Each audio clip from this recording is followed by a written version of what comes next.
আজি পানপুৰৰ যিটো আমাৰ পানপুৰ হায়াৰ ছেকেণ্ডেৰী স্কুলত যিটো ইয়াত অস্থায়ী শিবিৰ বানপীড়িত ৰাইজৰ যিটো শিবিৰ পতা হৈছে আমি শিবিৰ আজি ইয়াত পৰিদৰ্শন কৰিলোঁ মানুহখিনিয়ে যথেষ্ট নিৰাপদ অনুভৱ কৰিছে প্ৰথম কথা হ'ল কি যে ইয়াত স্বাস্থ্যৰ কাৰণে যিখিনি ব্যৱস্থা ল'ব লাগে সেইখিনি দিছে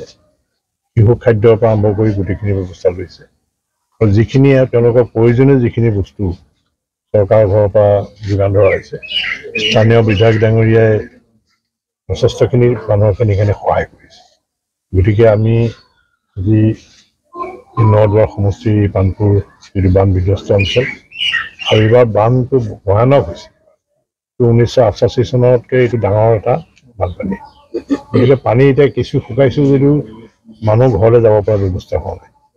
গতিকে সেই মানুহখিনিক এটা নিৰাপদ স্থানত আমি ইয়াত ৰখাৰ ব্যৱস্থা কৰিছোঁ